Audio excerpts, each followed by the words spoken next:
Once upon a time, there was a kingdom. The king there only had one leg and one eye, but he was very intelligent and kind. Everyone in his kingdom lived a happy and a healthy life because of their king. One day the king was walking through the palace hallway and saw the portraits of his ancestors.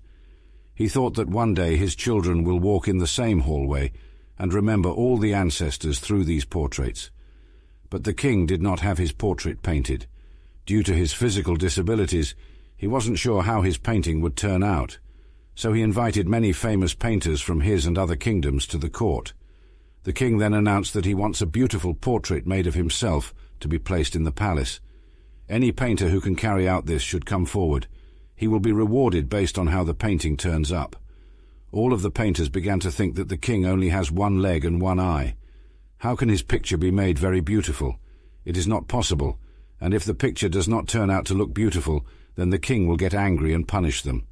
So one by one, all started to make excuses and politely declined to make a painting of the king.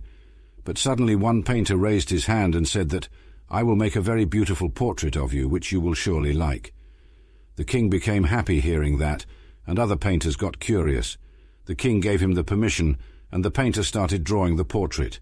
He then filled the drawing with paints. Finally, after taking a long time, he said that the portrait was ready.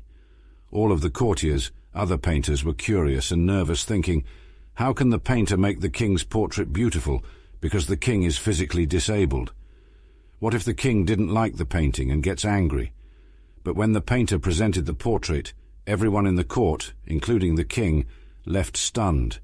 The painter made a portrait in which the king was sitting on the horse, on the one-leg side, holding his bow and aiming the arrow with his one eye closed. The king was very pleased to see that the painter has made a beautiful portrait by cleverly hiding the king's disabilities. The king gave him a great reward. We should always think positive of others and ignore their deficiencies. We should learn to focus on the good things instead of trying to hide weaknesses. If we think and approach positively even in a negative situation, then we will be able to solve our problems more efficiently.